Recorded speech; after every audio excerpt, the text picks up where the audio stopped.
ಗದಗದ guarantee ಮೀಟಿಂಗ್ನಲ್ಲಿ ಭಾರಿ ಗದ್ದಲ ಉಂಟಾಗಿದೆ. ಲಕ್ಷ್ಮೇಶ್ವರ ತಾಲೂಕಿನ ಗ್ಯಾರಂಟಿ ಪ್ರಗತಿ ಪರಿಶೀಲನಾ ಸಭೆಯಲ್ಲಿ ಸಾರಿಗೆ ಘಟಕ ವ್ಯವಸ್ಥಾಪಕಿ ಸವಿತಾ ವಿರುದ್ಧ ಸದಸ್ಯರು ಆಕ್ರೋಶವನ್ನು ಹೊರಹಾಕಿದರು. ತಾಲೂಕು ಪಂಚಾಯತ್ ಸಭಾಭವನದಲ್ಲಿ ನಡೆದಂತಹ ಸಭೆಯಲ್ಲಿ ಭಾರಿ ಗಲಾಟೆ ನಡೆಯಿತು.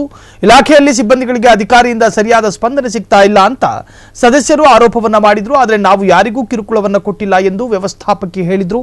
ಈ ವೇಳೆ ಕೆಲ ಸಮಯ ಗದ್ದಲ ವಾತಾವರಣವೂ ಕೂಡ ನಿರ್ಮಾಣವಾಯಿತು.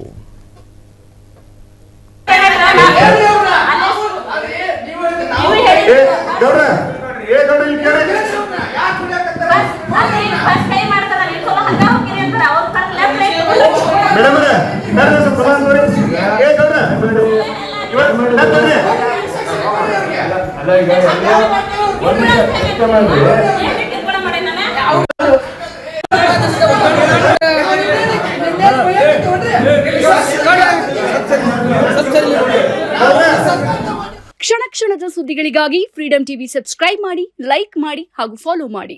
ಹೊಸ ಸುದ್ದಿಗಳ ನೋಟಿಫಿಕೇಶನ್ಗಾಗಿ ಬೆಲ್ ಐಕಾನ್ ಮೇಲೆ ಕ್ಲಿಕ್ ಮಾಡಿ.